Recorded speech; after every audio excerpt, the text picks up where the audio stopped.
ഇമാമത്തിന്റെ ഷർത്തുകൾ എന്തൊക്കെയാണ്? ഒരാൾ ഇമാമ് നിൽക്കുന്നതിന്റെ ഷർത്തുകൾ എന്താണ്?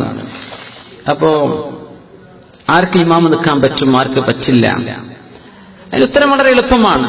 കുല്ലു മുഅ്മിനിൻ മുഖല്ലഫിൻ മുമയ്യസ് ബാലിഗിൻ, അല്ലെ, പ്രായപൂർത്തിയായ മുസ്ലിമായ ആർക്കും ഇമാമ് നിൽക്കാം. പ്രായപൂർത്തിയും ബുദ്ധിയുമുള്ള മുസ്ലിമായ ആർക്കും ഇമാമ് നിൽക്കാം. പക്ഷേ മഅ്മൂമിനെ സംബന്ധിച്ചാണ് പ്രശ്നം.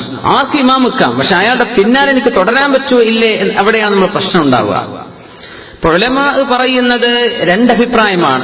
അഭിപ്രായ വ്യത്യാസമുള്ളത് രണ്ട് മദ്ഹബിന്റെ പ്രശ്നം.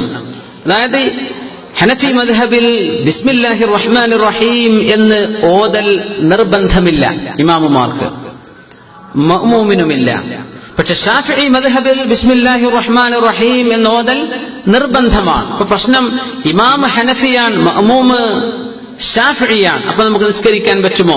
ഖൗലാനി, രണ്ട് അഭിപ്രായം ഉലമാഇനുണ്ട്. അങ്ങനെ പറഞ്ഞാൽ തന്നെ അതിന്റെ അർത്ഥം എന്താ? ജായിസുമാണ്, ജായിസല്ല, പറ്റും പറ്റില്ല, രണ്ട് അഭിപ്രായം, രണ്ടും ഈക്വൽ അഭിപ്രായങ്ങളാണ്. അവിടെ പ്രത്യേകിച്ച് ഇപ്പോഴത്തെ നമ്മുടെ ഗൾഫിലൊക്കെ സാഹചര്യങ്ങളിൽ തുടരുന്നതിന് വിരോധമില്ല. കാരണം നമുക്ക് ആളുകളുടെ മദ്ഹബ് നോക്കി നടക്കാൻ കഴിയില്ല. ഇവിടെ ഇമാമുമാർ പല മദ്ഹബുകാരാണ്.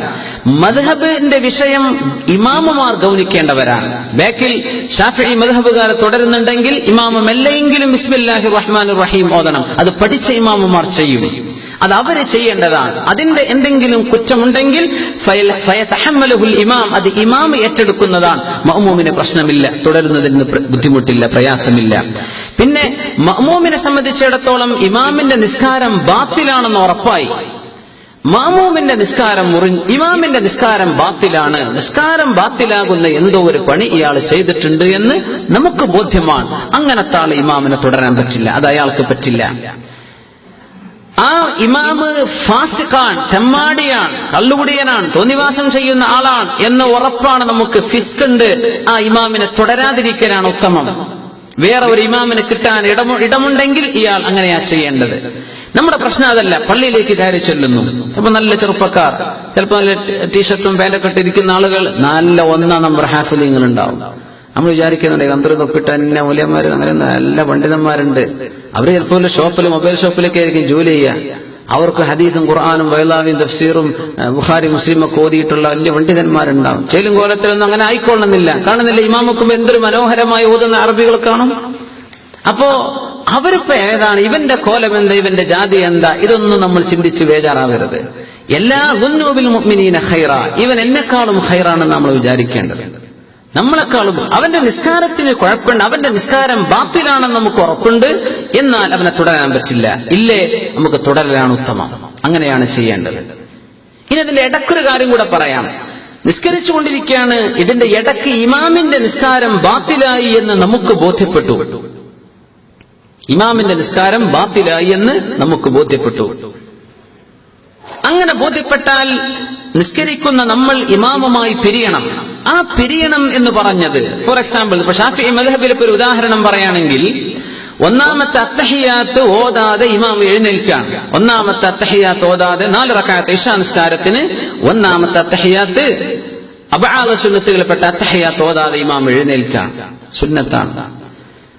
അത് നഷ്ടപ്പെട്ടാൽ, മറന്നുപോയാൽ തഹജ്ജുദ് സഹവിന്റെ സുജൂദ് ചെയ്താൽ മതി. ഇമാം എഴുന്നേറ്റു, ബേക്ക് ഒരുത്തം പറഞ്ഞു സുബ്ഹാനല്ലാഹ്.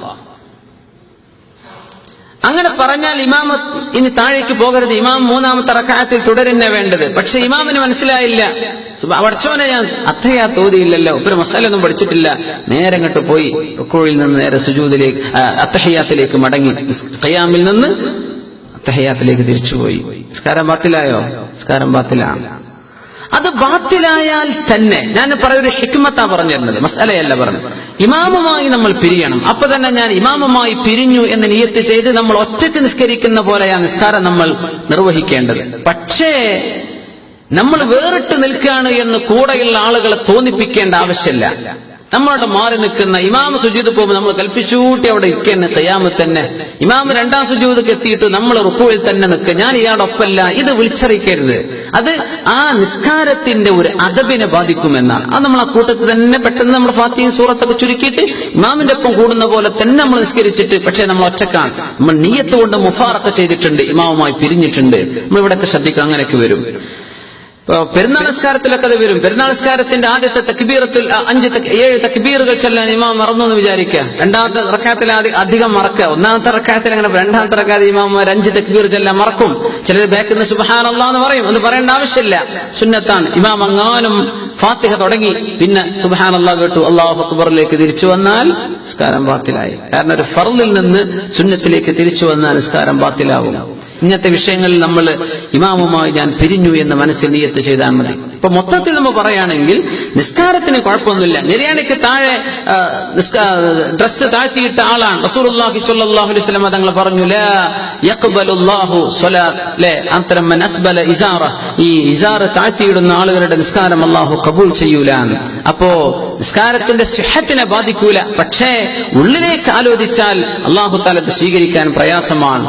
അപ്പൊ നമുക്ക് വേണമെങ്കിൽ ഒന്ന് വിട്ടു നിൽക്കാം, അത്രയും ഇമാമിൽ നിന്ന് മാറി നിൽക്കാം, കുഴപ്പമില്ല. പക്ഷേ തുടർന്നുകൂടെ അവരുടെ കൂടെ തുടർന്ന നിസ്കാരം നമ്മളുടെ ബാത്തിലാകും, അങ്ങനെയില്ല. സൗകര്യപ്പെട്ടു, ഇയാളെക്കാട്ടും നെരിയാണിക്കും മീതെ ഡ്രസ് എടുക്കുന്ന ഒരു ഇമാമിനെ കിട്ടാനുണ്ടെങ്കിൽ ഒന്ന് കാത്തിരിക്കാം. നമ്മുടെ നിയ്യത്തിൽ ഇമാമിന്റെ നിസ്കാരം ബാത്തിലാണോ, അത്തരം ഇമാമിങ്ങളെ തുടരാൻ പറ്റില്ല.